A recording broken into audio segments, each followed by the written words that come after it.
granddaughter of Marjorie Pay Hinkling. I think you all recognize the name Hinkling.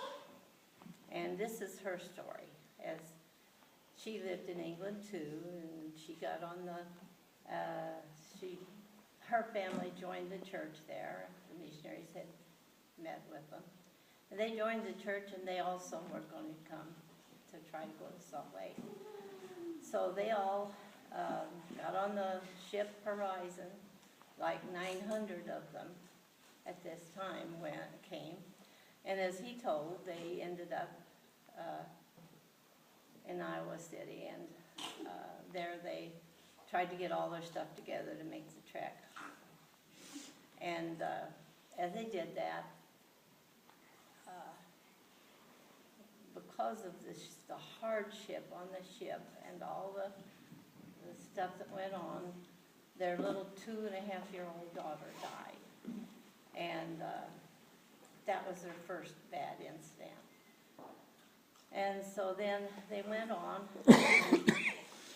got all their equipment together, and started on the trip. And they met up with the Martin Handcart Company also. Mary was only 13 years old when all this was going on, and when they got on their trek, they only made about 15 to 20 miles a day until they got to the Platte River. And he told how the Platte River had so much ice and big chunks of ice, and they had she watched the Martin Handcart Company make that across that river. And that night, the next morning, there was 13 dead from that. And she lost her brother in that.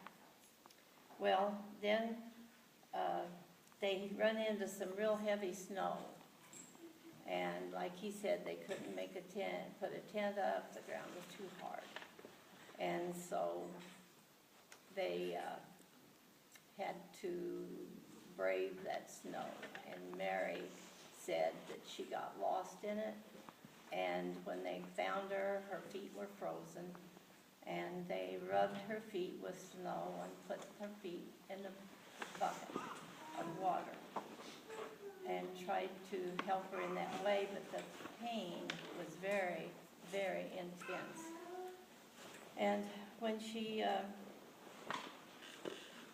heard that there was men coming to help rescue them, Brigham Young met them.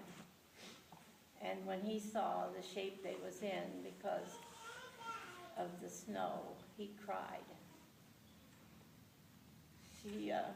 Her feet was frozen, her sister and brother's feet was frozen, and her mother was dead. Her mother had another child during that trip, and it only lived 6 weeks. And then her mother died, all from being frozen. And as they got into Salt Lake, Brigham Young saw how bad her feet was, and the doctor said he was going to cut her feet off by the ankles. And Brigham Young said, no. He said, just cut the toes off. And he says, I promise you, you will never have to have your feet cut.